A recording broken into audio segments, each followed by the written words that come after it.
Welcome to bKash IQ. উচ্চ মাধ্যমিক তথা স্কুল বোর্ড এবং মাদ্রাসা বোর্ডের চতুর্থ সেমিস্টার অর্থাৎ উচ্চ মাধ্যমিকের চতুর্থ সেমিস্টারে যে তোমাদের নাটক বিষয় রয়েছে, এই নানা রোগের দিন নাটকটা রয়েছে তোমাদের সিলেবাসের মধ্যে। আর এইখান থেকে টোটাল তোমাদের 5 নাম্বার আসবে। এই পর্যন্ত নতুন সিলেবাস অনুযায়ী যে নাম্বার আমাদের জানা আছে, এই পর্যন্ত বিকাশ আইকিউর তরফ থেকে পার্ট এ ক্লাস প্রোভাইড করা হয়েছে। আজকে আমরা পার্ট বি আলোচনা করব এবং এর মধ্যে সবচেয়ে ক্লাসের মধ্যে স্পেশাল বিষয় হচ্ছে সবচেয়ে ইম্পর্টেন্ট কোশ্চেন কোনটা হতে পারে এবং কোন বিষয়টা আসতে পারে, কোন টাইপের মতন কোশ্চেন এসেছে গতবারে। কারণ এই নাটকটা হচ্ছে তোমাদের ওল্ড সিলেবাসে ছিল, আর এই ওল্ড সিলেবাসে তখন 7 নম্বর ছিল, মানে দুটো এসএকিউ আসতো অথবা একটা এমসিকিউ হতো, একটা এসএকিউ হতো এবং 5 নম্বর একটা বড় কোশ্চেন হতো। তো এইটা কিন্তু তোমাদের এখন নেই। বর্তমান নতুন সিলেবাস অনুযায়ী 5 নম্বর শুধুমাত্র একটাই কোশ্চেন আসার সম্ভাবনা আছে এই মতন অ্যাজ পার নিউ সিলেবাস। ওকে, সো আমরা আলোচনা করব এখানে যে আজকের ক্লাসের মধ্যে অর্থাৎ পার্ট বি ক্লাসের মধ্যে আলোচনা করব যে কোন লাইনটা বড় কোশ্চেনের জন্য ইম্পর্টেন্ট। যদি বিকাশ আইকিউর কথা বলো, বিকাশ আইকিউ থেকে মাত্র 3টা নোট দেওয়া হবে। কটা নোট বলো? 3টা নোট দেওয়া হবে, যেখান থেকে পুরো 3টা নোট ডান একদম। বিশেষ করে পিডিএফ নাম্বার 3 যে রয়েছে, পিডিএফ নাম্বার 3 থেকে 2023-এ দেখেছি, 2024-এ দেখেছি, ইভেন কি 2025-ও দেখতে পেলাম, যেখানে 3 বছর পর পর একদম আমাদের বিকাশ আইকিউ থেকে যে পিডিএফ নাম্বার 3 আছে সেটা কিন্তু পরপর কোশ্চেন এসেছে। আর সেই বিকাশ আইকিউর যে পিডিএফ নাম্বার 3 আছে সেই নোটটা তৈরি করতে ভীষণ একটা সময় লেগেছে, প্রায় 3 দিন সময় লেগেছিল ওই নোটটা তৈরি করতে। ওই নোটটা কোথায় পাবে এবং কোন লাইনটা আছে ওই নোটের মধ্যে বা কোন কোন লাইনগুলো তোমাদের 4th সেমিস্টারের জন্য স্পেশাল বা গুরুত্বপূর্ণ, সেগুলো কিন্তু আজকের এই ক্লাসের মধ্যে আলোচনা করতে চলেছি। মনোযোগ সহকারে তোমাদের টেক্সট বইটা বের করো। দেখো, টেক্সট বই যদি না পড়ো ভালো করে, শুধুমাত্র নোট মুখস্থ করলে হবে না। অবশ্যই আমি তোমাদেরকে এখান থেকে 5 নম্বর যেহেতু আসছে, আমি তোমাদেরকে যে নোটটা প্রোভাইড করবো সেই নোটটা দিয়ে অবশ্যই হয়ে যাবে, তোমাদের 5-এর মধ্যে 5 পেয়ে যাবে, ঠিক আছে। কিন্তু হ্যাঁ, তোমার যদি টেক্সট না জানা থাকে, না পড়া থাকে, তাহলে তুমি কি বুঝবে বলো, তাই না? এখান থেকে বিশ্বাস করো, আমাদের জন্ম থেকে শুরু করে মৃত্যু পর্যন্ত সমস্ত কিছু যৌবন বয়সে, শৈশব বয়সে, বৃদ্ধ বয়সে সম্পূর্ণ যথেষ্ট পরিমাণে শিক্ষা আছে, বিশেষ করে বর্তমান যুগের ছেলে মেয়েদের জন্য। এই পাঠ্যক্রম এতটাই সুন্দর নাটকটা যে অনেক কিছু আমাদের জীবনকে শিখিয়ে দেয় আর কি। তো মনোযোগ সহকারে কিন্তু ক্লাসটা করবে। টেক্সট বইটা ওপেন করো, লাইন ধরে ধরে আজকে আমরা পড়তে চলেছি, ঠিক আছে। এই পর্যন্ত আমরা যতটা মনে পড়ছে পার্ট 1-এ অর্থাৎ পার্ট এতে আমরা এই পর্যন্ত ডান করেছিলাম, বুঝতে পেরেছো? এখান থেকে হয়ে গেছিলো। তো এইখান থেকে খুলো এই 60 পেজ 60 নম্বর পেজ খুলো এইখান থেকে, ঠিক আছে। 60 নম্বর পেজ খুলো। এই পর্যন্ত যদি বলা যায় যে মানে রজনীকান্ত চট্টোপাধ্যায় এবং কালীনাথের সঙ্গে কথাবার্তা চলছে আর কি। এখানে তখন বিভিন্ন জায়গাতে বিভিন্ন রকমভাবে তিনি কথা বললেন, বিভিন্ন দিকগুলো কথা বলা হচ্ছে, তার জীবনের সমস্ত কিছু খুলে বলছেন যে আমার এই যুবক বয়সে আমি এই মতন পুলিশ ইন্সপেক্টর চাকরি করছিলাম, সেটা ছেড়ে আমি থিয়েটারে এসেছি 45 বছর ধরে, আমাকে কেউ মনে রাখে না, ইত্যাদি ইত্যাদি কথাবার্তা বলেছে। তোমরা অবশ্যই কিন্তু পার্ট 1টা দেখবে এই ক্লাসটা করার পরে, খুব মজা লাগবে, সত্যি বলছি অনেক শিক্ষা আছে এবং অনেক কিছু মোটিভেশনাল কথাও বলেছি আর কি ভিডিওটার মধ্যে, ঠিক আছে, আগের ক্লাসের মধ্যে। আজকেও নিশ্চিতভাবে আলোচনা করব। চলো স্টার্ট করা যাক। কালীনাথ, বাড়ি চলুন, আপনাকে আমি বাড়ি পৌঁছে দেব। রজনী বলছে, রজনীবাবু, ঠিক আছে, কেন বাড়ি, কেন বাড়ি কোথায়, ঠিক আছে।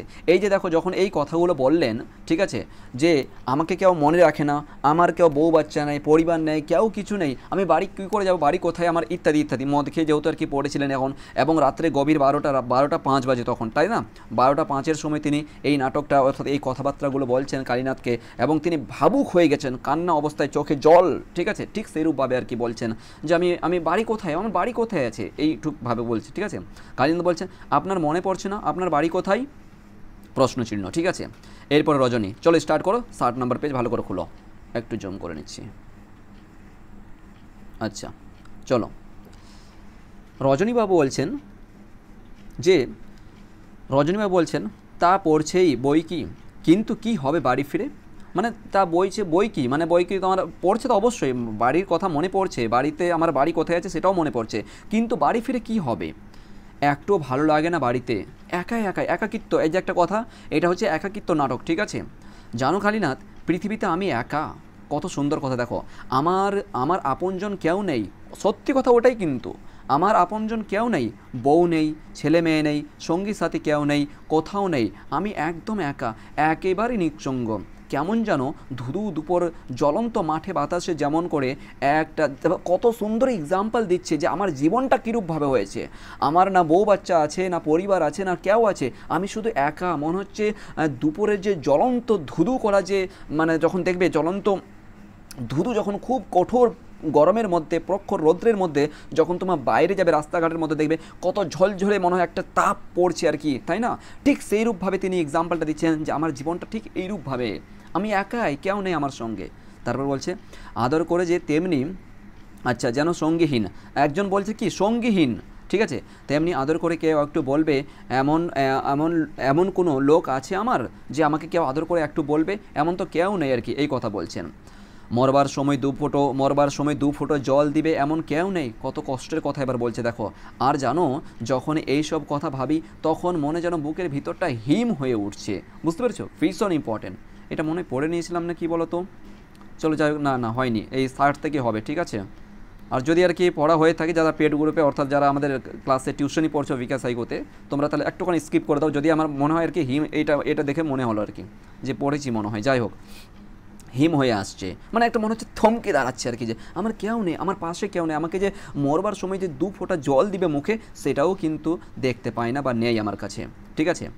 আচ্ছা 2 ফোঁটা ভালো কথা। আচ্ছা কেউ যদি এই বুড়ো মাতালের হাত ধরে নিয়ে বিছানায় শুইয়ে দেয় না, আমি কার, কেউ চাই না আমাকে, বুঝতে পারছি? এই যে রজনীবাবু গভীর রাত্রে এমন একটা চিন্তা ভাবনা করছেন যে আমি যখন আর কি মরবো বা আমি মরবার সময় আমাকে কেউ 2 ফোঁটা মুখে জল দিবে না, আমি যে শুয়ে পড়বো সেই হাত ধরে গিয়ে যে বিছানায় রেখে দিবে সেটাও নেই, আমাকে কেউ চায় না কালীনাথ।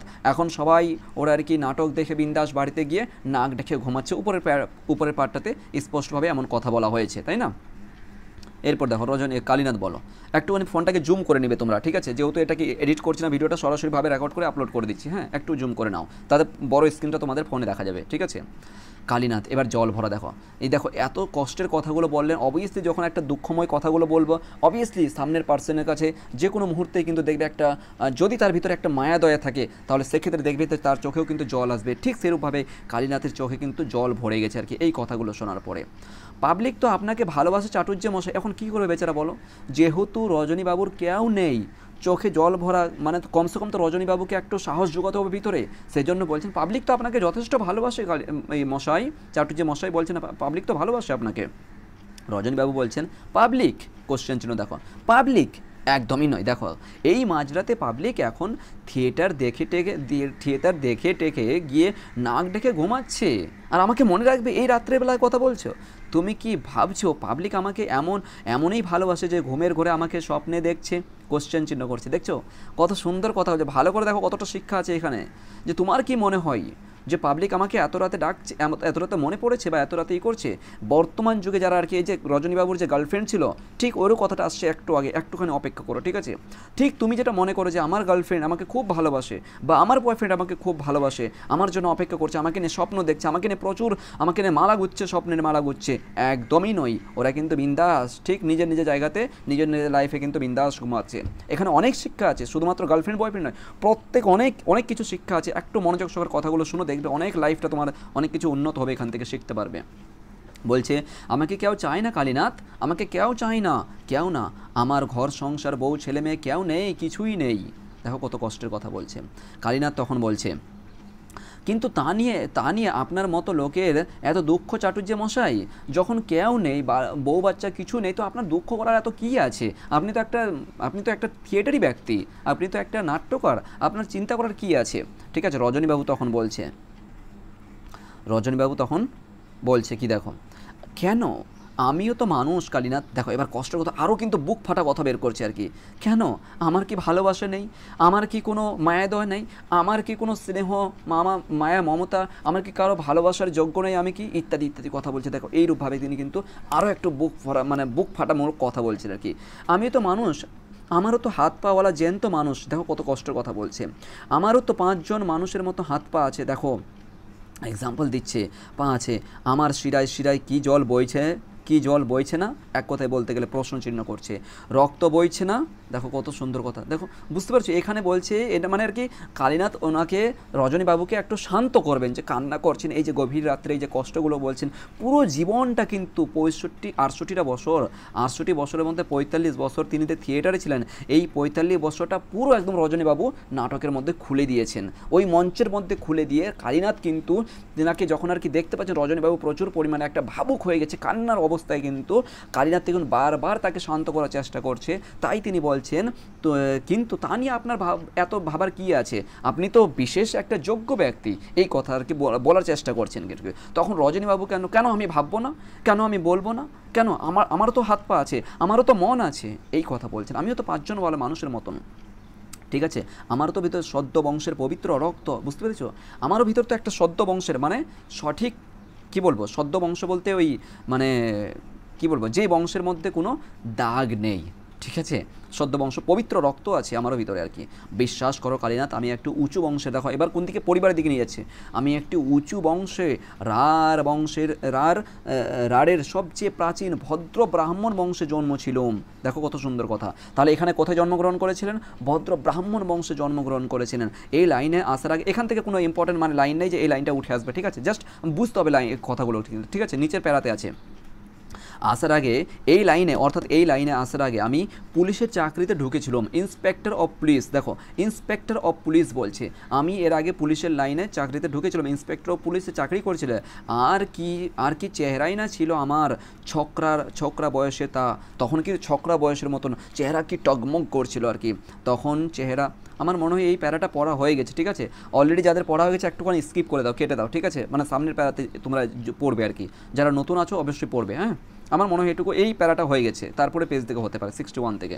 তখন চেহারা ছিল জেল্লা, কাউকে তোয়াক্কা করতাম না, যখন আর কি বলছে যে এই লাইনে আসার আগে আমি পুলিশ ইন্সপেক্টর চাকরি করতাম, তখন আমার কি না চেহারা ছিল টগমগ, অবভিয়াসলি একটা যুবক বয়সে বা যুবতী বয়সে যে কারো চেহারা বা সৌন্দর্য একটা ফুটে থাকে, ঠিক আছে, তখন বলছে আমি কাউকে তোয়াক্কা করতাম না, ঠিক আছে, শরীরে শক্তি ছিল, মনে সাহস ছিল, আজকের 4 ডবল কাজ করতে পারতুম তখন, বুঝতে পারছো, যে আজকে যতটা রজনীবাবু কাজ করছেন তখন সেই যুবক বয়সে আমি 4 ডবল কাজ করতাম, মানে 4 গুণ কাজ করতে পারতাম।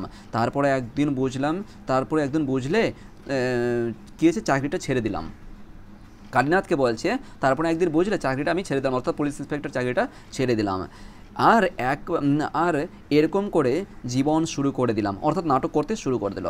নাটক নিয়ে সেসব দিনের কথা তো সেসব কথা কি তোমার মনে আছে কালীনাথ, সেসব কথা মানে ওই স্টার্টিংয়ের কথাগুলো বলছে, কত কষ্ট করে যে এই জায়গাতে এসছি, তখন কি নাম ডাকই ছিল আমার, বুঝতে পারছো, তখন সেই বিশাল মানে যুবক বয়সে অবভিয়াসলি যে কোনো ব্যক্তি চাই যে কোনো মানে ফিল্ডে যে কোনো জায়গাতে যে কোনো মুহূর্তে কিন্তু সে কিছু মানে যে কোনো বিষয় কিন্তু সে অ্যাচিভ করতে পারে, রাইট, কি খ্যাতি ছিল, মানে বিশেষ খ্যাতি ছিল, সুনাম ছিল, কি প্রতিপাদ্য। আচ্ছা, তারপরে সেসব দিনও কেমন করে যেন ফুরিয়ে গেল, দেখো আস্তে আস্তে করে সমস্ত দিনগুলো যেন ফুরিয়ে গেল, একেবারে নিঃসঙ্গে করে দিয়ে গেল হে আমাকে, বুঝতে পেরেছো, এই দিনগুলো দেখো একদিন না একদিন তোমাকে কিন্তু বৃদ্ধ হতে হবে, সেই দিনগুলো আজকে হাসি পেলেও কোনো কিছু করার নেই, আজকে তোমার বয়স 20 আছে বা আজকে তোমার বয়স 18 আছে, কালকে দেখবে তোমার এই বয়স তখন 80 হবে, কালকে দেখবে তোমার বয়স 70 হবে, যখন এক পা এই পৃথিবীতে এক পা শ্মশানে, বুঝতে পারছো, এমন পর্যায়ে রজনীকান্ত চট্টোপাধ্যায় বর্তমান অবস্থায়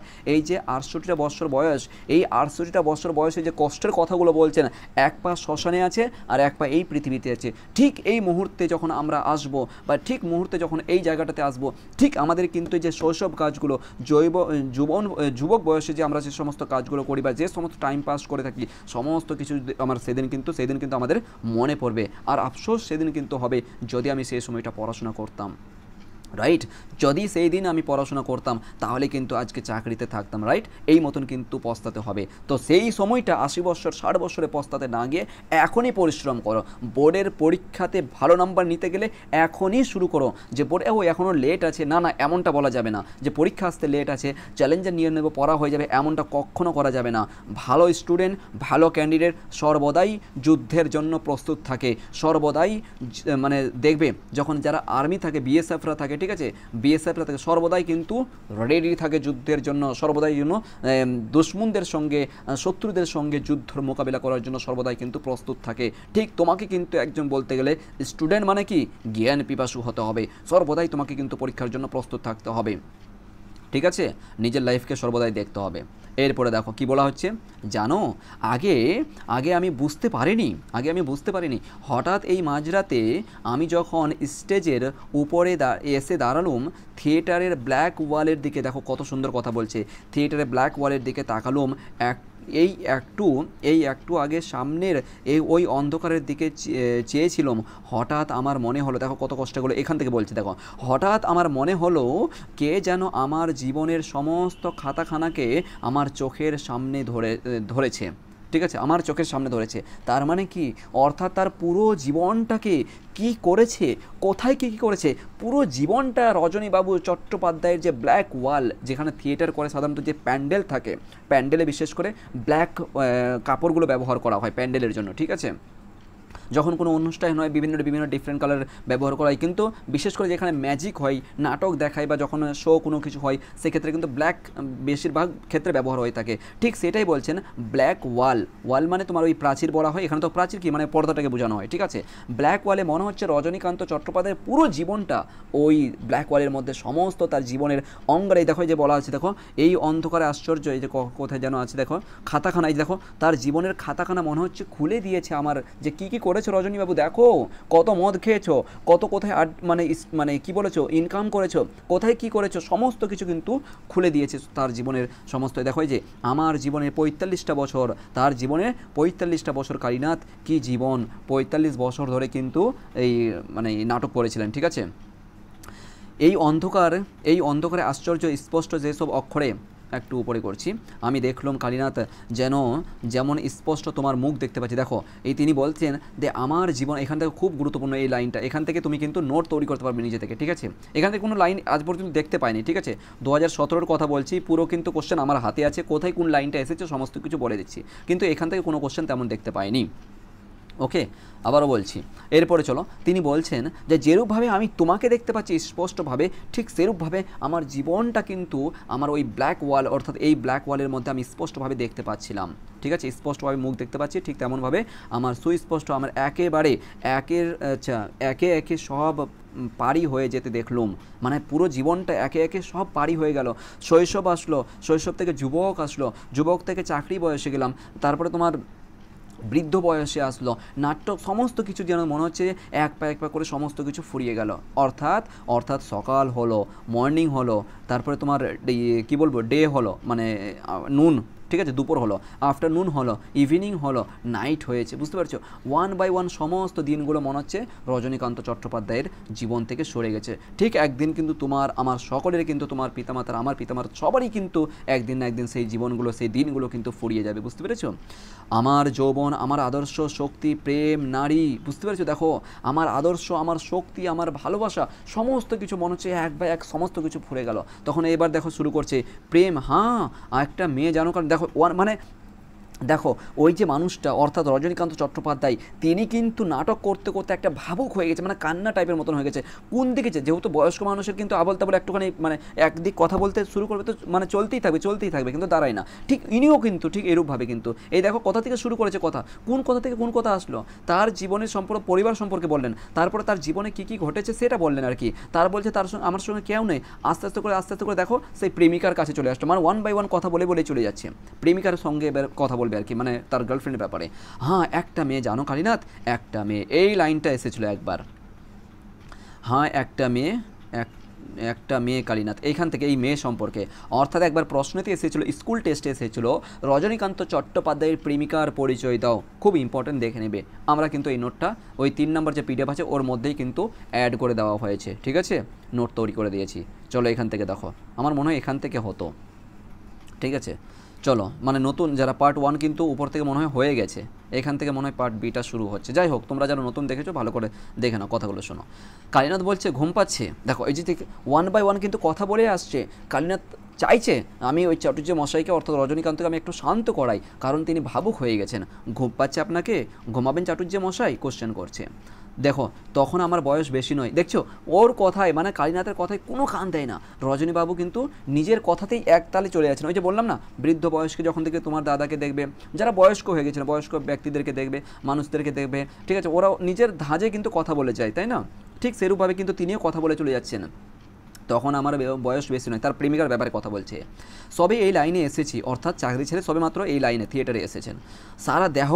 সারা দেহ মনে ফুটছে টকবক করে উৎসাহ। একদিন একটা মেয়ে থিয়েটারে দেখে প্রেমে পড়ে গেল আমার। এই যে দেখো, একদিন একটা মেয়ে থিয়েটারে দেখে আমার প্রেমে পড়ে গেল। বিশ্বাস করো, সে বেশ বড় ঘরের মেয়ে, বেশ সুন্দর দেখতে ছিল মেয়েটা। ওর ব্যাপারে একটু আচ্ছা ওর বাপের টাকা পয়সাও ছিল অঢেল। দেখো মেয়েটার ব্যাপারে পরিচয় দিচ্ছে আর কি। মেয়েটা বেশ লম্বা ফর্সা। যদি বলে রজনীকান্ত চট্টোপাধ্যায়ের প্রেমিকার চরিত্রের বর্ণনা বা প্রেমিকার পরিচয় দাও, এইখান থেকে হুবাহু কোশ্চেন মানে আনসার তুলবে, ঠিক আছে। 2+3 এই মতন করে থাকতে পারে। যদি 2+3 কোশ্চেন থাকে, 2+3 = 5 থাকে এই মতন করে, তাহলে এই প্যারাটা থেকে পুরো প্যারাটা কপি করবে না, মানে এইখান থেকে সুন্দর করে নিজের ভাষার মতন করে কিন্তু এখান থেকে তুলে নিলেই কিন্তু 2 নাম্বার তোমার আনসার হয়ে যাবে, ঠিক আছে। আর ঠিক আমরাও কিন্তু এইখান থেকেই এইরূপভাবে কিন্তু সহজ ভাষায় কিন্তু যেরূপভাবে আমি তুমি কথা বলি, যেরূপভাবে নোট লিখতে হয় ঠিক সেরূপভাবে কিন্তু লেখা হয়েছে, ঠিক আছে। চলো এরপরে চলো, মেয়েটা লম্বা ফর্সা সুন্দর, ছিপছিপে গরনের মানে একটু পাতলা টাইপের মতো, উর্দি বয়স মানে কি সবেমাত্র যুবতী মানে যৌবনে উঠছে আর কি, ঠিক এমন একটা সময়। আর মনটা ছিল দারুণ ভালো, মেয়েটার ব্যাপারে প্রশংসা করে, ঠিক আছে, কোনো ঘোরপেচ নেই ওর মধ্যে। এবার দেখো ঘোরপেচ কোথায় খাবে। প্রথমত দেখো, যখন প্রেমিকার পরিচয় করে বা প্রেমিকার সত্যিকার যদি ভালোবাসা থাকে, যদি তার প্রেমিকার যদি একটাও যদি কোনো কিছু খারাপ লাগে, সেই খারাপটাও কিন্তু ভালোবাসাতে পরিণত হয়ে যায়, এটাই হচ্ছে ভালোবাসা। ঠিক সেরূপভাবে কিন্তু রজনীবাবু তাকে ভালোবেসেছিলেন, সেই মেয়েটাকে ভালোবেসেছিলেন। আর মেয়েটা কিন্তু ওনার সঙ্গে ধোঁকা করেছে, কেমনভাবে দেখো সামনের দিকে। সব ভালো তার, কিন্তু ওর মধ্যে কোনো আগুন লাগে, আচ্ছা ওর মধ্যে কোথাও যেন একটা আগুন লেগেছিল, বুঝতে পেরেছো? একটা যৌবনের আগুন যাই সামনের দিকে দেখো। গ্রীষ্মের বিকাল পশ্চিমে আকাশে, দেখো এখানে কত সুন্দর কথাগুলো বুঝাচ্ছেন এখানে দেখো। গ্রীষ্মের বিকালে দাগ দিয়ে রাখবে, গ্রীষ্মের বিকালে পশ্চিম আকাশে সূর্যাস্তের মেঘ যে আগুন লেগে থাকে, মানে এক কথায় বলতে গেলে সৌন্দর্যের পরিচয় দিচ্ছেন উনি। যেরূপভাবে দেখবে গ্রীষ্মকালীন সময়ে যখন পশ্চিম দিকে সূর্য আমরা দেখতে পাই, বা মানে পশ্চিম দিকে যখন সূর্যটা ডুবে যায় আর কি, ঠিক আছে, যখন দেখবে লাল একটা বাদামি রঙের মতন সূর্য, মানে কতই না সুন্দর লাগে আকাশটা দেখতে, ঠিক সেরূপভাবে আকাশের সঙ্গে কিন্তু তার প্রেমিকার তুলনা করেছেন, বুঝতে পেরেছো? তোমরা যদি আর কি শিকার কবিতা পড়তে, তোমাদের সিলেবাস চেঞ্জ হয়ে গেছে সত্যি বলতে। শিকার কবিতাতে ঠিক এইরূপভাবে একটা পরিচয় ছিল, হরিণের বর্ণনা ছিল, ঠিক আছে, হরিণের বর্ণনা দিয়েছিলেন, খুব সুন্দর শিকার কবিতাটা ছিল তোমাদের ওল্ড সিলেবাসে। যাই হোক নতুন সিলেবাস এসেছে, তো এইখানে দেখো আর কি যে ওই মেঘের সঙ্গে তার প্রেমিকাকে তুলনা করেছেন। এরপরে চলো, সেই আগুনের মতন করে কালীনাথ, সে কি আশ্চর্য মেয়ে, এখনও পর্যন্ত প্রশংসা করে যাচ্ছে তার প্রেমিকার, সে কি আশ্চর্য মেয়ে, কেমন করে বোঝাই তোমাকে, মানে শান্তি পাচ্ছে না যে এতটাই প্রশংসা। সে আবার কেন সেই যুবক বয়সে, সেই যে তিনি 20-22 বছর বয়সে, অর্থাৎ 20-22 বছর বয়সে যে প্রেমিকাকে, অর্থাৎ তার প্রেমিকাকে ভালোবেসেছিলেন, সেই প্রেমিকা মানে সেই প্রেম মনে হয় আজকেও তার ভিতরে ফুটে উঠছে। 68 বছর বয়সে এতটাই পরিমাণে ভালোবেসেছিলেন। দেখো কত সুন্দর করে বলছে, কেমন করে যে বোঝাই কালীনাথ আমি তোমাকে, আমি নিজেও বুঝতে পারছি না, নিজেও বুঝতে উঠতে পারছি না। এমন গভীর ও টানা টানা কালো চোখ, দেখো এখনও পর্যন্ত প্রশংসা করেই যাচ্ছে। যে অন্ধকারে রাতে একা ভাবলে মনে হতো সে যেন কোনো অচেনা দিনের আলো। যদি একাই আমি ভাবতি রাত্রের মধ্যে, মনে হচ্ছে সে অচেনা দিনের আলোর মতন করে আমার চোখের সামনে সে জ্বলছে। এতই সৌন্দর্য ছিল, এতই দেখতে সৌন্দর্য ছিল। তার প্রত্যেকটা অঙ্গ প্রত্যঙ্গে, বিশেষ করে চুলের ব্যাপারে এবং মুখের ব্যাপারে, বিশেষ করে চোখের ব্যাপারে কিন্তু বিশেষ প্রশংসা করেছেন। দেখো কি অদ্ভুত হাসি, দেখো হাসির কথা, কি অদ্ভুত হাসি তার, কি তার ঢেউ খেলানোর রাশি রাশি চুল। এবার দেখো এই চুলের কথা বলবে, ঢেউ খেলানোর রাশি রাশি দেখবে তখন তোমরা সমুদ্রের মধ্যে যাবে কি না, বা তোমরা এই ইসের মধ্যে পুকুরের মধ্যে একটা ঢেল, ঠিক আছে, বা একটা ঢেল ফেলবে পুকুরের মধ্যে, দেখবে তখন কি হয়, ঢেউ তৈরি হয়, তাই না? একটা ঢেউ যখন কি হয়, একটা ঢেউ তৈরি হলো, অপর একটা ঢেউর সঙ্গে কিন্তু মিশে যায়। কেমন করে মিশে গেলো তুমি বুঝতে পারছো না। ঠিক সেইরূপভাবে যখন সমুদ্রের ঢেউগুলো বা যখন নদীর যখন আর কি ঢেউ লাগে কিনা, দেখবে যখন আর কি কিনারায় আস্তে আস্তে, ঠিক আছে, আস্তে দেখো ঢেউটা কিন্তু শেষ হয়ে গেছে, তাই না? মানে একটার সঙ্গে অপরটার সঙ্গে কিন্তু ঢেউটা মিশে যায়। ঠিক সেরূপভাবে ঢেউ খেলানোর রাশি রয়েছে, মানে এই মতন করে রাশি রাশি দাঁড়াও, ওর চুলের কথাগুলো একটু বুঝিয়ে বলি তোমাকে। দেখছো কতই না ভালোবাসছিল মানুষটা, দেখো কতই না ভালোবাসছিল সেই প্রেমিকাকে, কতই না সেই মেয়েটাকে ভালোবাসছিল। আজও পর্যন্ত সে তার হাসি কেমন ছিল, তার চোখ কেমন ছিল, তার এই চুল কেমন ছিল, তার মুখ কেমন ছিল, দেখতে কেমন ছিল, প্রত্যেকটা জিনিস কিন্তু সে আজকেও সেই 68 বছর বয়সে কিন্তু সেই বৃদ্ধ অভিনেতা কিন্তু আজকে আমাদের চোখের সামনে তুলে ধরছে যে ভালোবাসাটা কী, ভালোবাসাটা কেমন, তাই না? আরেকটু করছি, দেখো দাঁড়া ওর চুলগুলোর কথা বলছি। দেখো এখানে খুব সুন্দর লাগবে, দেখো সমুদ্রের ঢেউ দেখা যাচ্ছে, দেখেছো তো সমুদ্রের ঢেউ, দেখেছো তো মনে হয় সেই ঢেউ, এ ঢেউ কি আশ্চর্য শক্তি। ওই যে বললাম ঢেউ, এ ঢেউ কি আশ্চর্য শক্তি, অর্থাৎ একটা ঢেউ অপর ঢেউর সঙ্গে মিশ্রিত হয়ে যায়, মিশে যায়, আমরা বুঝতেই পারি যে অপর ঢেউটা কোথায় গেল, তাই না? কিন্তু জানো যদি তোমার বয়স কম হতো না, যদি দৃষ্টিশক্তি তোমার তোমার আচ্ছা দৃষ্টিশক্তি থাকতো তোমার, যদি দেখতে ওর রাশি রাশি কালো, আচ্ছা দেখো এটা কত সুন্দর করে, ওকেও আবার ফের অলরেডি তিনি আবার ফের মানে বলতে গেলে কি আবার সেই যৌবন, 68 বছর বয়সে আবার যৌবন কিন্তু ফুটে উঠেছে বলতে গেলে আবার ওনার, আবার ফের কালীনাথ বৃদ্ধও কিন্তু কালীনাথ, ঠিক আছে? কালীনাথকে আবার কি করছে, কালীনাথকে আবার ফের বলছে তোমার যদি একটু বয়সটা কম হতো না, তোমার যদি একটু দৃষ্টিশক্তি কম থাকতো তাহলে কিন্তু বুঝতে যে মেয়েটা কেমন ছিল, আমার প্রেমিকা কেমন ছিল, সেই মেয়েটা দেখতে কেমন ছিল, সমস্ত কিছু বলছে। দেখো ওকেও আবার ফের রসের মধ্যে তোলার চেষ্টা করছে। দেখো যদি দেখতে ওর রাশি রাশি কালো চুলের ঢেউ তাহলে তোমার ধারণা হতো, দেখছো তোমার ধারণা হতো কেমন করে দুর্গম পাহাড়কে ধসিয়ে দেয় এই পাহাড়ি নদীর দুর্গম খরস্রোত। যখন মনে হয় না, যখন দেখবে বিশেষ করে এক এক্সাম্পল দেখো, যখন আর কি বরফ থাকে সাধারণত, দেখবে একটা বরফ ফ্রিজের যে বরফগুলো থাকে ওর পর জল দিবে, ঠিক আছে, অটোমেটিকলি বরফটা কিন্তু গলে যায়, ঠিক সেইরূপভাবে কিন্তু পাহাড়ের সঙ্গে তিনি চুলের কথাগুলো বলেছেন আর কি। কোন অমোঘ শক্তির কথার সমস্ত পাহাড় থেকে উঠে তীব্র অপেক্ষা ভেঙে চুরমার। এই দেখো এইখান থেকে একটা কোশ্চেন আসতে পারে, আমার মনে হয় একবার এসেছিলো এই কোশ্চেনটা, ঠিক আছে?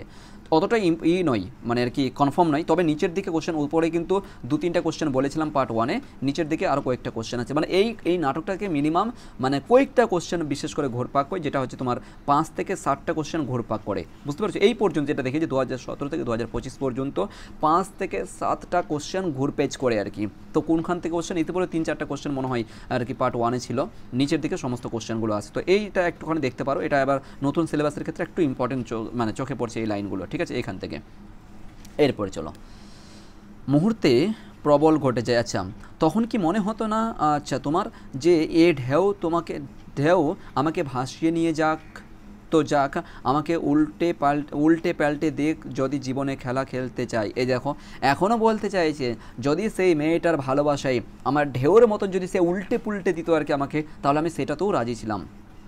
এত কথা বলছে, দেখো প্রেমিকার সম্পর্কে কথা বলছে এখনও, তো খেলুক। আচ্ছা সত্যি জানো হঠাৎ মনে হয় সে ওকে আমি স্পষ্ট দেখতে পাচ্ছি। দেখো এই যে বললাম না প্রেমের টান হচ্ছে এমন একটা বিষয়, এখন বয়স হয়ে গেছে, এক পা পৃথিবীতে এক পা শ্মশানে চলে গেছে, এখনও পর্যন্ত সে মনে হচ্ছে এই যে প্রেমিকার ব্যাপারে যে কথাগুলো বলছে মনে হচ্ছে আমি স্পষ্ট দেখতে পাচ্ছি তাকে। দেখো স্পষ্ট মনে হচ্ছে আমি তাকে দেখতে পাচ্ছি, আমি যেন ওর মুখোমুখি দাঁড়িয়ে আছি। দেখো কতটাই না ভালোবাসছিল আর কি মানুষটা সেই তার প্রেমিকাকে। কিন্তু দেখো সর্বশেষে কী হচ্ছে, সেই মেয়েটা কিন্তু পরিপ্রেক্ষিতে মানে কি ধোকা দেয়। কীরূপভাবে দেখো, ঠিক যেন তুমি দাঁড়িয়ে আছো, ঠিক যেমন তুমি দাঁড়িয়ে আছো ঠিক সেরূপভাবে যেন আমার প্রেমিকাকে আমি সামনাসামনি দেখতে পাচ্ছি।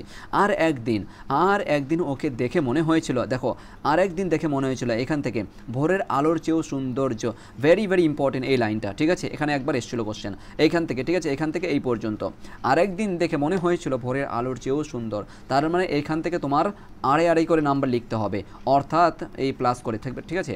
এই মতন করে আড়াই করে, অর্থাৎ আড়াই নাম্বার থাকবে প্রেমিকার পরিচয় থাকবে, আড়াই নাম্বার থাকবে রজনীকান্ত চট্টোপাধ্যায়ের যে ভালোবাসা তার প্রতি, সেটুকু দিয়ে নোটটা কমপ্লিট হবে। এটুকু হিন্টস বা ইঙ্গিত দিলাম, ঠিক আছে? যে নোটটা এইখান থেকে এই মতন তৈরি হবে এই কোশ্চেনটা, ঠিক আছে? ভোরের আলোর চেয়ে সৌন্দর্য, সেই যেন আমার দিকে কি বলছে, সেই যেন আমার দিকে সেই একমভাবে অদ্ভুত চেয়ে থাকা, মরে যাব তবুও ভুলবো না। দেখো কতটাও না ভালোবাসছিল তিনি, তার সেই আশ্চর্য ভালোবাসা। অবশ্যই মেয়েটাও কিন্তু ভালোবাসছিল, কিন্তু মেয়েটার স্বার্থ ছিল কিছু। দেখো ওই শুধু আমাকে আলমগীরের পাঠটা দেখে পড়ে, এই দেখো ওই শুধু আমাকে আলমগীরের পাঠটা দেখেই প্রেমে পড়ে গেছিলো। আর কিছু নয়, আমার নিজের থেকে ওকে কোনো কথা বলতে হয়নি, আমার নিজের থেকে কোনো কথা বলতে হয়নি, শুধুমাত্র আলমগীরের পার্টটা দেখেই কিন্তু সে প্রেমে পড়ে যায় আর কি। আমার সাধারণত কিন্তু সত্যি কথা বলতে প্রেম হয় না, ওটা ক্র্যাশ হয়, ঠিক আছে। মেয়েরা অবভিয়াসলি, মেয়ে বলো না ছেলে বলো না কেন, দেখবে আর কি বর্তমান যুগে অনেক ছেলেরা আছে, বিশেষ করে স্কুলে, বিশেষ করে আর কি যে লাইফে আমরা দেখতে পাই আর কি, যে কী বলবে, আরে ওই মালটা দেখছে কত সুন্দর আছে, মালটা কী শালা সুন্দর আছে, যদি আর কি লাইন মারতে পারতাম। ঠিক এই যে টন মারা যে কথাগুলো বলে না, এটা একটা খারাপ একটা দিক, ঠিক আছে। ঠিক উনি কিন্তু এই মতনভাবে বলছেন, যদি ওই যে আলমগীরের পার্টটা দেখেই কিন্তু সে ক্রাশ খেয়ে গেছিলো। প্রথমত দেখো, মানুষ কখনো কিন্তু কোনো মেয়ে কোনো ছেলেকে ভালোবাসে না, বা কোনো ছেলে কোনো মেয়েকে ভালোবাসে না, প্রথম ক্রাশ হয়, প্রথম ভালো লাগে, ভালোবাসা হয় না। কি বললাম? প্রথম ভালো লাগা হয়, ভালোবাসা হয় না। ভালোবাসা তৈরি হতে কিছুদিন সময় লাগে। সঙ্গে সঙ্গে যদি বলে হ্যাঁ ডার্লিং আই লাভ ইউ, হ্যাঁ ডার্লিং, ডার্লিং অবের ক্ষেত্রে বলতে পারে, ঠিক আছে। মেয়েরাও ছেলেদেরকে ডার্লিং বলে, ইংলিশের ক্ষেত্রে সাধারণত, ঠিক আছে। এটা এই তোমার কী বলবো, ইউএস লন্ডনের আর কি ল্যাঙ্গুয়েজ, ডার্লিং একটা কমন ল্যাঙ্গুয়েজ ওদের, ঠিক আছে। তো যাই হোক, যে আই লাভ ইউ ইত্যাদি ইত্যাদি, এটা সম্পূর্ণ ডাহি মিথ্যা কথা বলছে, ঠিক আছে। এগুলো থেকে সতর্ক থাকতে হবে, ওকে। এটা বায়োলজি প্রমাণ করছে, আমার কথা নয়, ঠিক আছে। বায়োলজি প্রমাণ করছে কখনো কিন্তু বিশেষ করে একজনের প্রতি অপরজনের ভালোবাসা খুব তাড়াতাড়ি হতে পারে না। এই যে বললো আর কি এখানে, যে আলমগীরের পার্টটা দেখেই আর কি আমার প্রতি সে ভালোবেসে, কিন্তু স্বার্থের জন্য ছিল। দেখো সামনের দিকে আর কিছু শুনতে না, আচ্ছা বলতে হয়নি। আচ্ছা, ডেকে সত্যি মিথ্যে কোন কথা, এই যে বলেছে যে রজনীবাবু সত্যি মিথ্যা, কতটা তোর চরিত্র ভালো মন্দ কিছুই না, একদম আলমগীরের পার্টটা দেখেই কিন্তু আমার সে প্রেমে পড়ে যায়, এই মতন কথা, ঠিক আছে। একদিন যে আলাপ করলো আমার সঙ্গে, আচ্ছা যে আলাপ করলো, ডেকে আলাপ করলো, একদিন যে আলাপ করলো আমার সঙ্গে, তারপর ক্রমশ আলাপ থেকে ঘনিষ্ঠ শুরু হয়, মানে একদিন দেখা করলো আর কি, মেয়েটা নিজে থেকে ডেকেছিল যে অমুক জায়গাতে এসে দেখা করবে আর কি, ওই আলাপ করলো, আলাপ করার পরেই কিন্তু ঘনিষ্ঠ শুরু হয়ে যায়, ঘনিষ্ঠ থেকে প্রেম, এই হচ্ছে প্রসেস।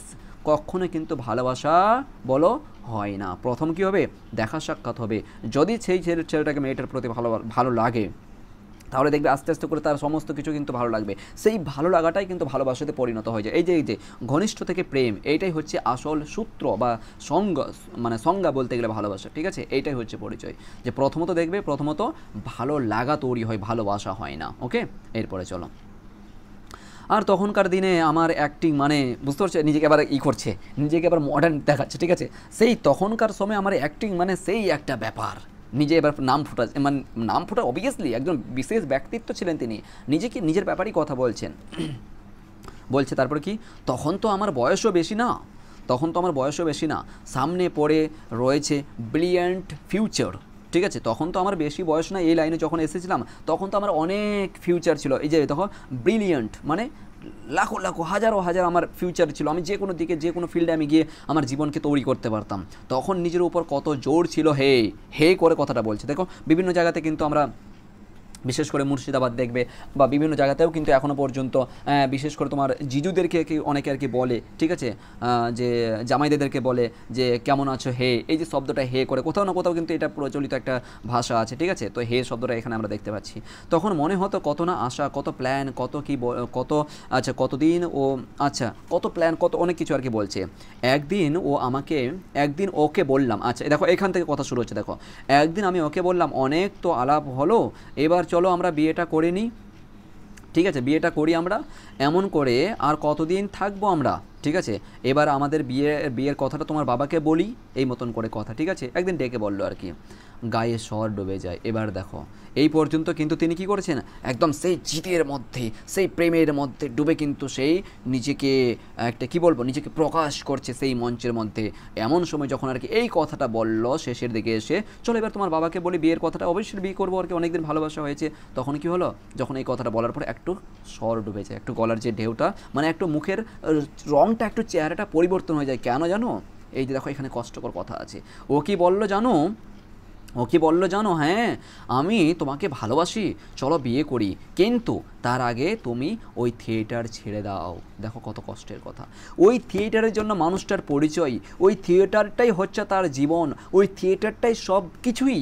আর সে মেয়েটা বলছে কি, নিজের স্বার্থে বলছে যে আমি থিয়েটারওয়ালা মানুষকে বিয়ে করতে পারবো না, থিয়েটার তো তোমাকে ছাড়তে হবে, তবেই আমি তোমাকে বিয়ে করব। এখনও পর্যন্ত দেখবে অনেক মেয়ে আছে এই মতন করে, এই মানে বলতে গেলে প্রেজেন্ট জেনারেশনের মধ্যে, ঠিক আছে, যে সম্মান করে না, ছেলের কাজকে সম্মান করে না, ছোট কাজ করছে বা ছোট বিজনেস করছে সেটার প্রতি সে সন্তুষ্ট নয়, না এটা তুমি ছেড়ে দাও আর কোনো কিছু, বুঝতে পেরেছো? এমন অনেক মেয়ে আছে বর্তমানে আজও কিন্তু। তো যাই হোক, তো রজনীকান্ত চট্টোপাধ্যায়েরও কিন্তু মেয়ে গার্লফ্রেন্ড কিন্তু অমনটা বলেছে যে থিয়েটারটা ছেড়ে দাও, কত কষ্টটা লেগেছে। এবার দেখো, থিয়েটার করা ছেড়ে দেবো, অবাক, কথাটা শুনেই অবাক হয়ে গেল, থিয়েটার করা ছেড়ে দেবো কেন, কোশ্চেন করছে কেন, ও যে বড়লোকের সুন্দরী মেয়ে, দেখো কেন। এবার নিজ থেকে আর কি উত্তর দিচ্ছে কালীনাথকে, একটু গলার সোর ডুবে গেছে, একটু কষ্টের মধ্যে বলছে, ও যে বড়লোকের বড় ঘরের সুন্দরী মেয়ে থিয়েটারওয়ালা লোকের সঙ্গে জীবনভর প্রেম করতে পারে। দেখো কত আক্ষেপ করে কথাটা বলছে, দেখো থিয়েটারওয়ালা লোকের সঙ্গে জীবনভর প্রেম করতে পারে কিন্তু বিয়ে, ও বিয়ে করতে পারে না, 90 এটা কোশ্চেন এসেছিলো একবার, ঠিক আছে, এখান থেকে। ও কি বললো জানো এখান থেকে, ও কি বললো জানো এখান থেকে, ঠিক আছে, একবার প্রশ্নতে একবার বা দুবার দেখেছি আর কি, এটা মার্ক করে রাখবে। এরপরে চলে এসো, দেখছো কত সুন্দর কথা বললো, যে তোমার সঙ্গে সবাই ভালোবাসতে পারে, তোমার সঙ্গে সবাই থাকতে পারে, কিন্তু যখন বিয়ের কথাটা আসবে অবশ্যই কিন্তু তোমাকে জিজ্ঞাসা করো তুমি কত টাকা ইনকাম করো, বিশেষ করে ছেলের ক্ষেত্রে, ঠিক আছে। তো এই বিষয়ে সাবধান থাকো, ছেলেদেরকে বলছি, বিশেষ করে অনেক মেয়ে আছে আজকেও সমাজের মধ্যে, ঠিক আছে। একটু জুম আউট করলাম। এরপরে দেখো কি বলছে, আমার মনে হচ্ছে সে রাত্রিরে কি যে পাঠ করছিলাম, এদিন সেদিনকার কথা বলছে, যখন এদিন কথা বলে সেদিন রাত্রে আমি যে কী যে পাঠ করছিলাম, কি একটা বাজে হাসির বই, ঠিক আছে, স্টেজ দাঁড়িয়ে পাঠ করতে করতে হঠাৎ যেন আমার চোখ খুলে গেল, আমার চোখ খুলে গেল। সে একটা কি পাঠ করছিল, পাঠ করতে করতে মানে ওই মানে পাঠ মানে কি ওই পার্ট, ঠিক আছে, পার্ট না পট, ঠিক আছে, কোনো একটা ওই নাটকের পার্ট, চোখ খুলে গেল, বাজে আচ্ছা চোখ খুলে গেল। সেই রাত্রে জীবনের প্রথম মুখ্য, এইখান থেকে ভেরি ভেরি ইম্পর্টেন্ট, সেই রাত্রে বহুবার প্রশ্ন এসেছে এই লাইনটা, ভেরি ভেরি ইম্পর্টেন্ট বড় কোশ্চেনের জন্য, ঠিক আছে। সেই রাত্রে জীবনের প্রথম মুখ্য বুঝলুম যে যারা বলে নাট্যাভিনয় একটি পবিত্র শিল্প তারা সব গাধা, বহুবার প্রশ্ন এসেছে, বহুবার, ভালো করে মার্ক করে, বারবার বলছি, বহুবার এসেছে প্রশ্নটা, ঠিক আছে, বোর্ডের কোশ্চেনে বহুবার এসেছে, যারা বলে নাট্যাভিনয় একটি পবিত্র শিল্প তারা সব গাধা, কারণ কে যে কষ্ট পেয়ে গেল, একজন থিয়েটারওয়ালাকে ভালোবাসতে পারে কিন্তু মানে প্রেম করতে পারে কিন্তু বিয়ে করতে পারে না, একজন ছেলেকে একটা মেয়ে ভালোবাসতে পারে, টাইম পাস করতে পারে, এখানে ওখানে ঘোরাফেরা করতে পারে, কিন্তু বিয়ের ক্ষেত্রে সর্বদাই কিন্তু কত টাকা ইনকাম করো, কত কি রয়েছে, বিভিন্ন কোশ্চেন কিন্তু ঠিক যেরূপভাবে কিন্তু রজনীকান্ত চট্টোপাধ্যায়ের বানিয়ে কোনো কথা নয়, প্রেজেন্ট তোমরা কিন্তু দেখতে পাবে, এটা প্রুফ সহকারে তোমরা দেখতে পাবে, ঠিক আছে। তা বলে কাউকে ইন্ডিকেট করে বলছি না, ঠিক আছে, তো প্রত্যেক, তা বলে হ্যাঁ সব মেয়ে ওরকম নয়, সব মেয়ের চরিত্র এরকম নয়, অবভিয়াসলি অনেক অনেক সাংস্কৃতিক মেয়ে রয়েছে, বা অনেক কিন্তু বলতে গেলে মানে কি বলবো, সহনশীলতা বলো, পরিপূর্ণ দিক দিয়ে কিন্তু তৈরি আছে, বা পরিপূর্ণ দিক দিয়ে কিন্তু সে যথেষ্ট পরিমাণে সেই ছেলের বা সে তার বয়ফ্রেন্ডের কাজকে সম্মান করে বা ভালোবাসে বা তাকে হেল্প করে, তাই না। দেখো এই লাইনটা কিন্তু ভেরি ভেরি ইম্পর্টেন্ট, ভালো করে মাথা রাখবে। তারা সব মিথ্যা কথা বলে, বাজে কথা বলে, অভিনেতা মানে একটা চারক, একটা জোকার, একটা ক্লাউন, এই লাইনটাও এসেছে, অভিনেতা মানে একটা জোকার, একটা ক্লাউন। এই দেখো এবার নিজের উপর রেগে গেছে আর কি কথা বলতে বলতে, ঠিক আছে, নিজের উপর রেগে গেছে একটু কথা বলতে বলতে, কেন বলো তো, ওই যে মেয়েটা আঘাত দিয়ে দিল আর কি, কথাটা বলেই কিন্তু আঘাত দিয়ে দিয়েছে, আঘাত পেয়ে গেছেন উনি। তিনি বলছেন অভিনেতা মানে একটা জোকার, একটা ক্লাউন, ঠিক আছে, লোকেরা সারাদিন খেটে খুঁটে এলে তাদের আনন্দ দেওয়া হলো নাটকওয়ালাদের একমাত্র কর্তব্য, ঠিক আছে। বলছেন লোকেরা সারাদিন পরিশ্রম করার পরে সন্ধ্যার সময় যখন নাটক দেখতে আসেন ওদেরকে আনন্দ ফুর্তি, ওদের মন জয় করার জন্য একটা হচ্ছে কথা যে ওদেরকে কর্তব্য, মানে এটা হচ্ছে কি নাটকওয়ালাদের কর্তব্য, এক কথায় একটা ভার কি মশাইয়েবের যা কাজ তাই, যা মশাইয়ের তাই কাজ তাই, ঠিক আছে। তার সেই দিনই বুঝলাম পাবলিকের আসল চরিত্রটা কি, এই দেখো সেই দিনে বুঝলাম পাবলিকের আসল চরিত্রটা কি, স্বার্থের জন্য ভালোবাসা বা স্বার্থের জন্য মানুষের সঙ্গে থাকা। তারপর থেকে ও সব ফাঁকা হাততালি মানে ওসব ফাঁকা হাততালি, খবরের কাগজে প্রশংসা, মেডেল, সুইটার, সমস্ত কিছু এখন ঘৃণার চোখে মনে দেখছেন আর কি, ভালো লাগছে না আর কিছু। যখনই কথাটা শুনলো তার গার্লফ্রেন্ডের কাছ থেকে তখনই কিন্তু দেখো তিনি কিন্তু আলাদা টাইপের মতন কথা বলছে, দেখো কিন্তু রেগে গেছেন, একটা রাগ টাইপের মতন, ঠিক আছে। ওই যে হাততালি দেয় না নাটক দেখে, সম্পূর্ণ মিথ্যা হাততালি, ফাঁকা, মানে ফেক হাততালি, ঠিক আছে। খবরের কাগজে যে প্রশংসা ফেক, মেডেল ফেক, সার্টিফিকেট কোনো কাজের নয়। নাট্যভিনয় একটি পবিত্র শিল্প, বহুবার এই কথাটা এসেছে, নাট্যভিনয় একটু পবিত্র শিল্প, এসব বাজে কথা আমি বিশ্বাস করি না। বহুবার এখান থেকে যে বললাম না, এইখান থেকে বহুবার প্রশ্ন এসেছে, এই প্যারাটা থেকে ভালো করে কিন্তু তোমরা পড়বে, এই প্যারাটা থেকে বহুবার প্রশ্ন এসেছে, বারবার বলছি, 3-4টা কোশ্চেন এই প্যারাটা থেকে, মাত্র এই কয়েকটা লাইন থেকে তৈরি হয়েছে বিভিন্ন টাইপের কোশ্চেন, উত্তর কিন্তু একটাই হবে। বিকাশ সাইকো থেকে উত্তর মাত্র একটাই আছে, ঠিক আছে। দেখো কেন বলবে না বলো, যেই নাটকের জন্য রজনীকান্তর আজকে গোটা সুনাম ছড়িয়ে গেছে, সেইটাকেই তিনি ছাড়তে বলছেন, কেন কষ্ট পাবে না বলো, ঠিক আছে। বলছেন যে সার্টিফিকেট, নাট্যভিনয় একটি পবিত্র শিল্প, এসব বাজে কথা, আমি এগুলো বিশ্বাস করি না, ঠিক আছে। পাবলিক মহোদয় আবল তাবল হাততালি দিবেন, এই যে ঠিক আছে, তারপর আবল তাবল অলবৎ নাকি আলবৎ হাততালি দিবেন, খুব প্রশংসা করবেন, সব ঠিক, কিন্তু যেই তুমি স্টেজ থেকে নেমে যাবে, তুমি দাঁড়াবে, তুমি তাদের কেউ না, ঠিক আছে। যখন তুমি স্টেজে থাকবে তখন মানুষ হাততালি দিবে, তোমার প্রশংসা করবে, তোমাকে নিয়ে কথা বলবে, কিন্তু যখন স্টেজ শেষ, অর্থাৎ নাটক করা শেষ, তোমাকে আর কেউ মনে রাখবে না। তুমি থিয়েটারওয়ালা একটা নকল নবিশ, একটা অস্পৃশ্য ভার, তা বলে কি তারা তোমার সঙ্গে আলাপ করবেন না, চা সিগারেট খাওয়াবেন না, তা খাওয়াবেন না, বুঝতে পেরেছো। তোমার কি মনে হয় আমি যে তাদেরকে আনন্দ ফুর্তি দিই, তারা কি আমাকে মনে রাখে? একদমই নয়। যারা বলে নাট্যভিনয় একটি পবিত্র শিল্প, একদম বাজে কথা, আমি এগুলো বিশ্বাস করি না, এই কথা বলছেন। তারা কি করে, যখন আমি স্টেজের মধ্যে থাকি বা যখন একজন থিয়েটারওয়ালা স্টেজের মধ্যে থাকে, থিয়েটার দেখায়, নাটক দেখায়, তখনই প্রশংসা করে, হাততালি দেয়, ক্লাব দেয়, অনেক কিছু দেয়, কিন্তু যখনই নাটক শেষ হয়ে গেল, যখন বাড়িতে চলে গেল, বাড়ি ফিরে চলে গেল, তখন কিন্তু বাড়ি থেকে বিন্দাস আরামে কিন্তু ঘুমাচ্ছে। কেউ কিন্তু বলে যে আসুন একটু সিগারেট খেয়ে নেন, আসুন একটা সিগারেট খেয়ে নেন, চা খেয়ে নেন, কেউ কিন্তু মনে রাখে না, কেউ খাওয়ায় না, কেউ ডাকে না, ঠিক আছে। তারপর বলছি কি দেখো, অনেক কথা বলবেন, আলাপ আলোচনা করবেন, হাসাহাসি নমস্কার করবেন, তা না হলে বাইরে জাহির করবে কি করে, ঠিক আছে, তা না হলে বাইরে জাহির করবে কি করে, ও অমুক আর্টিস্ট, ঠিক আছে। এই দেখো, এই যে এগুলো কথা বলছে না, যে আসুন একটু চা খেনে, এটা ওটা, যে এগুলো সব মিথ্যা কথা, ওগুলো সব বিশ্বাস করে না। তারা বলছে কি, এগুলো যদি প্রকাশ না করে, যদি এরকম মানে হাসি মুখে, মানে বলতে কি একটা ডাহি মিথ্যা কথা, মানে উপরে উপরে এক বলে না যে উপরে কথা বলা, অন্তর থেকে নয়, ঠিক সেরূপভাবে কিন্তু একজন নাটকওয়ালার সঙ্গে কিন্তু উপর ভাব রাখে, ঠিক আছে, অন্তরের সহিত নয়। কেন, যে আর কি, তাহলে কেমন করে প্রকাশ করবে ও অমুক আর্টিস্ট? হ্যাঁ, এইখান থেকেও ইম্পর্টেন্ট, ভেরি ইম্পর্টেন্ট, এটাও কিন্তু কয়েকবার এসেছে প্রশ্নে, কয়েকবার এসেছে, এই লাইনটাও ইম্পর্টেন্ট, ঠিক আছে। হ্যাঁ, ওকে আমি চিনি, ওর সঙ্গে আমার খুব খাতির, উনি তো সেদিন অবধি আমার ঘরে, একদম ঠিক আছে, সব ঠিক, কিন্তু কোনো সামাজিক সম্মেলন তুমি পাবে না, বুঝতে পেরেছো।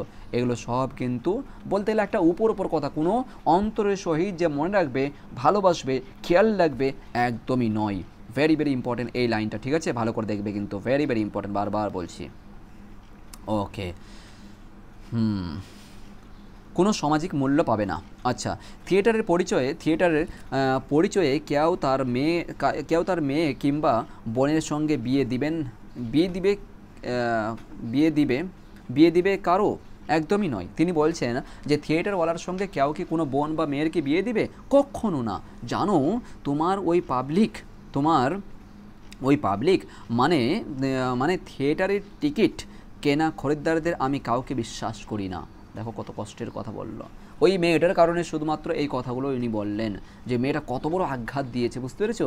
এতদিন থেকে ভালোবেসে আসলো, রিলেশনশিপে থাকলো, যখনই বিয়ের কথা বললো, যখনই বিয়ে করার জন্য কথা বললো, তখনই কিন্তু মেয়েটা বললে আগে তুমি যেটা মানে তোমাকে থিয়েটার ছাড়তে হবে, এক কথায় থিয়েটারের কারণেই কিন্তু তার পরিচয়। আজকে কথা বলছি, আজকে যদি আমাকে কেউ কথা বলে যে বিকাশ সাইকো চালাতে হবে না, ঠিক আছে, বিকাশ কথার কথা বলছি, ঠিক আছে, এক্সাম্পল কথার কথা বলছি, তাহলে দেখো তো কতটা কষ্ট লাগবে। বিকাশ সাইকোতে আজকে বলতে গেলে প্রায় 13,000-এর কাছাকাছি সাবস্ক্রাইবার, এই পর্যন্ত, জাস্ট মানে আজকের ডেট পর্যন্ত বলছি, অবভিয়াসলি সামনের দিকে বাড়বে নিশ্চিত, ওকে। তো আজকের ডেট অনুযায়ী বলছি, আজকে যদি আমাকে কেউ বলে তাহলে কতটা কষ্ট লাগবে, কারণ এইখান থেকে আমি 4 বছর থেকে পরিশ্রম করছি, 4 বছর থেকে, এবং অফলাইন দিয়ে 1 বছর, টোটাল 5 বছর থেকে আমার টিচিং এক্সপিরিয়েন্স রয়েছে, বিশেষ করে উচ্চ মাধ্যমিকের ক্ষেত্রে 5 বছর ওপর চলছে। আছে। তাহলে এতদিন যে আমার এক্সপিরিয়েন্স রয়েছে, এই যে কাজটা, এই যে ভালোবাসাটা, নোট তৈরি করা, সমস্ত কিছু যে স্টুডেন্টকে ম্যানেজ করা, এই সমস্ত যে আমার দায়িত্ব থেকে কেউ যদি বঞ্চিত করে তাহলে কতটা কষ্ট লাগবে বলো, তাই না? সেই জন্য যখন একটা ছেলেকে কোনো কষ্ট পাই তখন কিন্তু অবশ্যই সেটা কাজটা কিন্তু সম্পূর্ণরূপে ঘৃণা লাগে তার নজরে। একটা তার সার্টিফিকেট, ডকুমেন্ট, ভেরিফিকেশন সমস্ত কিছু মনে হচ্ছে কোনো কাজের নয়, এগুলো ফালতু যাকে বলে। ঠিক রজনীকান্ত চট্টোপাধ্যায়ের মনেও কিন্তু এমনটা হয়েছে, রাইট? এরপরে চলো, এবার কালীনাথ আসছে। পুরনো দিনের কথা ভুলে যান চাটুর্য মশাই, ইনি কন্ট্রোল করার চেষ্টা করছেন, রজনীবাবুকে কন্ট্রোল করার চেষ্টা করছেন। পুরনো দিনে যা হয়েছে ভুলে যান, আপনার প্রেমিকার কথা ভুলে যান, শুধু শুধু মন খারাপ করে কি হবে, চলুন বাড়ি নিয়ে যায় আপনাকে। দেখো এখনও পর্যন্ত কালীনাথ যথেষ্ট পরিমাণ চেষ্টা করছে রজনীবাবুকে, কিন্তু রজনীবাবু থামছেন না। ওই যে বয়স্ক একজন কষ্ট পেয়েছে, আঘাত পেয়েছে, ভাই জীবনে অনেক কষ্ট পেয়েছে, যার কারণে আজকে পাবলিক, যে কারণে পুলিশ ইন্সপেক্টর থেকে সে আজকে ডিআইজি বা এসপি পর্যন্ত যেতে পারতো, সেই চাকরিটা ছেড়ে আজকে ও মানুষকে খুশি করার জন্য থিয়েটারে এসেছে, কিন্তু সেটাও কিন্তু মনে হচ্ছে আজকের তার কাছে কোনো মূল্য নেই। ভুল একটা সিদ্ধান্ত নিয়েছিল, তাই না? সেজন্য সিদ্ধান্ত অবশ্যই, যেটাকে তুমি ভালোবাসো সেটাকে কিন্তু মন দিয়ে কাজ করতে হবে। এরপর চলে এসো রজনীবাবু বলছেন, নাট্যভিনয় একটি পবিত্র শিল্প, এই প্রতিমা, এই লাইনটা ঠিক আছে, নাট্যভিনয় একটি পবিত্র শিল্প, এই কথাটা। আর উপরে যে দেখলাম নাট্যভিনয় একটি পবিত্র শিল্প, সেম ঠিক আছে। এই নাট্যভিনয় একটি পবিত্র শিল্প যারা বলে এসব বোকা বা গাধা আর কি বলে এইসব, এই যে বলে না উপরে গাধা শব্দটা, ঠিক ওইখান থেকে একই নোট হবে, ঠিক আছে, একই প্রশ্ন হবে, এটাও কিন্তু এসেছে। এরপরে দেখো, এই পবিত্রতার নামটিকে সেদিন হঠাৎ ফাঁস হয়ে গেল আমার সামনে। এই যে পবিত্রতা মানে নাট্যভিনয় একটি পবিত্র শিল্প, এই যে পবিত্রটা ঠিক আছে, সেদিনই কিন্তু আমার সামনে হঠাৎ ফাঁস হয়ে গেল ওই যে মেয়েটার যে কথাটা শুনেই কিন্তু হঠাৎ। তারপর থেকে সেই মেয়েটা কি হলো কে জানে, তারপর থেকে আর কোনো পাত্তা নয়। ওই যে বললাম না, দেখো একবারে শেষ। যদি সত্যিকারে যদি মেয়েটা ভালোবাসতো তাহলে অবভিয়াসলি রজনীবাবুর কাছে আসতো, ওনাকে বুঝিয়ে বলতো যে রজনীবাবু আমি মানতে পারছি না বা আমি মেনে নিতে পারছি না, যদি একটু অন্য রাস্তা দেখেন। তুমি যদি, যেহেতু গার্লফ্রেন্ড বয়ফ্রেন্ড মানে তুমি করে কথা বলে, ঠিক আছে, যদি আর কি অন্য বা তুই করে কথা বলে অনেকের ক্ষেত্রে নাম ধরেই কথা বলে, তাই না? তো যাই হোক, তুমি করে বলছি। যদি তার গার্লফ্রেন্ড যদি সত্যিকারে ভালোবাসতো তাহলে কিন্তু বলতো রজনীবাবুকে এসে যে তুমি অন্য একটা কাজ ধরো বা অন্য একটা রাস্তা দেখো, এটা আমি মানতে পারছি না বা আমার পরিবার মানছে না বা আর কোনো কিছু। দেখছো তারপর থেকে আর কোনো পাত্তা নেই, সেই মেয়েটার আর কোনো পাত্তা নেই। এই হচ্ছে মেয়ের মানে কি বলবো গুণ বা আসল রূপ। যাই হোক, এগুলো থেকে সাবধান থাকো, বিশেষ করে ছেলেরা। তা বলে সকল মেয়ে না, মেয়েদের ক্ষেত্রে যদি পার্সেন্টেজ অনুযায়ী দেখি তাহলে তোমার মিনিমাম 100-এর মধ্যে 95% কিন্তু এই রজনীবাবুর প্রেমিকার মতন আছে, ঠিক আছে? তা বলে সবাইকে মেনশন করছি না, কাউকে কষ্ট দিয়ে কথাও বলছি না, ঠিক আছে? বর্তমান যেটা দেখো, যেটা আর কি প্রেজেন্ট জেনারেশন আমরা যেটা লক্ষ্য করছি ঠিক সেরূপভাবে। তা বলে যে মেয়েরাই খারাপ এমনটা নয়, ছেলেদেরও মধ্যে আছে, কিন্তু ছেলেদের মধ্যে একটুখানি কম লক্ষ্য করা যায়। তা বলে আমি ছেলে বা করছি গর্ব করছি এটা নয়, ছেলেদের মধ্যেও আমি দেখেছি আর কি, ছেলেদের মধ্যেও আছে, ঠিক আছে? সবচেয়ে বেশি কিন্তু বলতে গেলে তোমরা নিজে থেকে দেখতে পাচ্ছ, এক একজন একসঙ্গে তোমার 2-3টা করে বয়ফ্রেন্ড রাখে, ঠিক আছে, একের সঙ্গে একসঙ্গে বিভিন্ন জায়গাতে কথাবার্তা বলে আর কোনো কিছু, সবাইকে সেই মেয়েটা কিন্তু সবারই সঙ্গে কথা বলতে চাই, বুঝতে পেরেছো, ইত্যাদি ইত্যাদি। যাই হোক, ওই সব বিষয়ে কথা বলছি না, সামনে দিকে দেখো। এরপর বলছি কি, সেই মেয়েটা কি হলো কে জানে, যদি সত্যিকারে ভালোবাসতো তাহলে অবভিয়াসলি রজনীকান্তর খোঁজ নিত বা রজনীকান্তকে বুঝিয়ে বলতো আর কোনো কিছু, তাই না? কিন্তু না, আমারও আর কিছু ভালো লাগলো না। দেখো অবভিয়াসলি যখন একটা গার্লফ্রেন্ড ছেড়ে যায়, এতদিনের ভালোবাসা, এত ভালোবাসা, দেখো কত নয় প্রশংসা করলো মেয়েটার বাবা, বলো কত নয় প্রশংসা করলো উপরের প্যারাটাতে, কতটা ভালোবাসছিল, ভবিষ্যতের চিন্তা সব বই বাছাই, আচ্ছা ফার্স্ট মাথায় উঠে গেল, অবল তাবল, আচ্ছা সব পাঠ করতে লাগলাম, আচ্ছা সেসব যা তা পাঠ লোকের মুখে শুনলাম, আচ্ছা মানে একটুখানি আবল তাবল, একটুখানি যেহেতু মাথা অলরেডি ব্রেন কিন্তু খারাপ প্রায় কিন্তু বলতে গেলে একটা, অবভিয়াসলি যখন একটা এতটা হিট পাই, ঠিক আছে, একটা ছেলে জীবনে যদি সবচেয়ে বেশি ভালোবাসে তার মায়ের পর থেকে স্থান, সেটা হচ্ছে তার স্ত্রী বা তার গার্লফ্রেন্ড, রাইট? এতটাই পরিমাণে ভালোবাসে, কিন্তু সেই যখন আর কি ধোকা দেয়, ছেড়ে যায় সেই ভালোবাসার মানুষটা, তাহলে কতই না কষ্ট পায় বলো। জ্ঞানী ব্যক্তিদের মতো এইসব দেখে টেকেই নাকি দেশের ছোড়াগুলো গোল্লায় যাচ্ছে, বুঝতে পেরেছো? যে এই মেয়েদেরকে যে রূপ যৌবন এইসব দেখে কিন্তু দেশের ছোড়াগুলো বুঝতে পেরেছো, ছেলেগুলোর কথা বলছে, ছোড়াগুলো গোল্লায় মানে কি গলে যাচ্ছে আর কি, মেয়েদের রূপ যৌবন দেখেই কিন্তু আসলে কিন্তু মেয়েটার ভিতরে দেখতে যাচ্ছে না। কথা সুন্দর বলেছে, দেখো তবু যে স্টেজে নেমেছি তখন ওইসব জ্ঞানী ব্যক্তিরা বলছেন বাহ দারুণ, ট্যালেন্ট, কি ট্যালেন্ট, ধুত, নিচ্ছু কী করছে, ট্যালেন্ট। আস্তে আস্তে বয়স বাড়লো, গলার কাজ নষ্ট হয়ে গেল, গলার কাজ নষ্ট হয়ে গেল, গলার স্বর এখানে হতে পারে মনে হয়, তাই না, নষ্ট হয়ে গেল। একটা নতুন চরিত্রকে বুঝবার ফুটিয়ে তোলবার ক্ষমতা নষ্ট হয়ে গেল, ঠিক আছে। নতুন চরিত্রকে যে বুঝাবে, এক কথায় বলতে গেলে নতুন যে নাটকের মধ্যে একটা যে কোনো মানে পেশ করবে, সেটাও কিন্তু আস্তে আস্তে করে যেন শেষ হতে লাগলো আর কি। কারণ দেখো যে বয়স হতে লাগলো আস্তে আস্তে করে সমস্ত কিছু, তার উপর আর কি তার গার্লফ্রেন্ড অনেকটা কষ্ট পেয়েছে তার গার্লফ্রেন্ডের থেকে, তখন থেকে কিন্তু তিনি ডাউনের দিকে চলে যাচ্ছেন। কারণ ওই যে একটা নেগেটিভ দিকে, একটা নেগেটিভ মাথায় প্রচুর একটা হিট পড়ে গেল, আস্তে আস্তে করে সে আর পারফেক্ট করতে পারছে না আর কি, আস্তে আস্তে করে সে কিন্তু ডাউনের দিকে চলে যাচ্ছে। ওকে, এরপরে দেখো অঙ্গরে, আচ্ছা, দৃশ্য হতে লাগলো, কালো কালো জ্বলন্ত অক্ষর। এইখান দেখো বহুবার প্রশ্ন এসেছে, এখানে 2 থেকে 3 বার এই কোশ্চেনটা এসেছে বোর্ডের পরীক্ষায়, এই লাইনটা, ঠিক আছে। জ্বলন্ত অক্ষরে দেখে গেল প্রাক্তন অভিনেতা রজনীকান্ত চট্টোপাধ্যায়ের প্রতিভার কী আছে, অপমৃত্যুর কারণ সংবাদ, এই লাইনটা। এবং রজনীকান্ত চরিত্র যদি দেয়, যে রান্নাঘরের দিন অবলম্বন করে রজনীকান্ত চট্টোপাধ্যায়ের চরিত্র লেখো, এবং এই লাইনটা যদি দেয়, একটাই উত্তর হবে, বলে দিলাম, ঠিক আছে, একটাই উত্তর হবে। আর আমাদের বিকাশ সাইকো থেকে একটাই উত্তর আছে। তোমাদের যদি নোট লাগে বা আর কোনো কিছু, আমাদের যে হেল্পলাইন নাম্বার আছে দেখবে ভিডিও ডিসক্রিপশনে আছে, সেই নাম্বারে যোগাযোগ করে হোয়াটসঅ্যাপ করবে, ঠিক আছে। আমি আমাদের বুঝে আছে, তারপর কি আছে, আমি আগে বুঝতে পারিনি জানো, আজ রাতে সবে হঠাৎ ঘুম থেকে চমকে জেগে ওঠে আমি স্পষ্ট বুঝতে পারলাম কথাটা। পিছনের দিকে তাকিয়ে দেখলাম অন্ধকারে দাঁড়িয়ে চুপ করে আমার দিকে তাকিয়ে আছে আমার জীবনের 68টা বছর। দেখো কত কষ্ট কথা বলছে, যে আমার জীবনের 68টা বছর মনে হচ্ছে দাঁড়িয়ে আছে। আমি সমস্ত কিছু যখন আর কি ঘুম থেকে উঠলাম হঠাৎ করে, তখন আমি বুঝতে পারলাম যে আমার জীবনের 68টা বছর আমার দাঁড়িয়ে আছে। অর্থাৎ পুরো জীবনটাকে কিন্তু বুঝতে পারছেন। ওই যে বললাম যে মৃত্যুর দিকে তিনি কিন্তু এক পা করে চলে যাচ্ছেন, কষ্টের কথা। তারপর বলছে কি, আমার সামনে দাঁড়িয়ে আছে বুড়ো রজনী, মানে আমার সামনে দাঁড়িয়ে আছে বুড়ো রজনী চট্টোপাধ্যায়। আর কপা এগোলেই শ্মশানের, এই যে দেখো বললাম না যে আর কপা এগোলেই শ্মশানে, এক পা পৃথিবীতে আছে, এক পা শ্মশানে চলে গেছে প্রায়। আর কপা এগোলেই শ্মশানের চিতায় আঁচল লাগবে, দীর্ঘ শ্বাস ফেলে ঝলসে দেবে আমাকে, দীর্ঘ শ্বাস ফেলে বললেন, ঠিক আছে, দীর্ঘ, এই যে এখানে দেখো এই মতনভাবে কথা বলছেন কি, এই কথাগুলো বলার পর একটু দিয়ে বলছেন ঝলসে দিবে আমাকে, একটু শ্বাস নিয়ে বলছেন আর কি, বুঝতে পেরেছো কী কষ্টকর কথা বলছে দেখো অনেক। এরপরে দেখো আর বেশি নেই, ঠিক আছে, আর বেশি না, এগুলো একটা করে আছে, তাই না, আর বেশি না, চটপট করে শেষ করে দেবো আমরা, হ্যাঁ। এরপর দেখো কালীনাথ বলছে, পুরোনো দিনের কথা ভুলে যান চাটুর্যে মশাই, কন্ট্রোল করার চেষ্টা করছে কিন্তু মানে পারছে না আর কি। পুরোনো দিনের কথা ভুলে যান চাটুর্যে মশাই, পুরোনো দিন কথা ভেবে আর কি হবে। এই কত মিনিট হয়েছে, 1 মিনিট দেখি, 51 মিনিট হয়ে গেছে, তাই না। তাহলে কি আমরা দ্বিতীয় পার্টের মধ্যে আসবো কি এইখান থেকে, পুরোনো দিনের কথা চাটুর্যে মশাই ভুলে যান, আচ্ছা তাহলে এখান থেকে আমরা দ্বিতীয় পার্টের মধ্যে আসি, ঠিক আছে। তাহলে আমরা নেক্সট পার্টে অর্থাৎ পার্ট সি কী হবে, পার্ট সি নেক্সট ক্লাসে আসছি, দেখবে খুব সুন্দর লাগবে আর কি। এখানেও নিচে কয়েকটা কোশ্চেন আছে, বললাম যে 5 থেকে 7টা কোশ্চেন ঘোরাফেরা করছে। আজকে আমরা মানে এই পার্ট সিতে আমরা নেক্সট আমরা আলোচনা করব, ঠিক আছে। Thank you.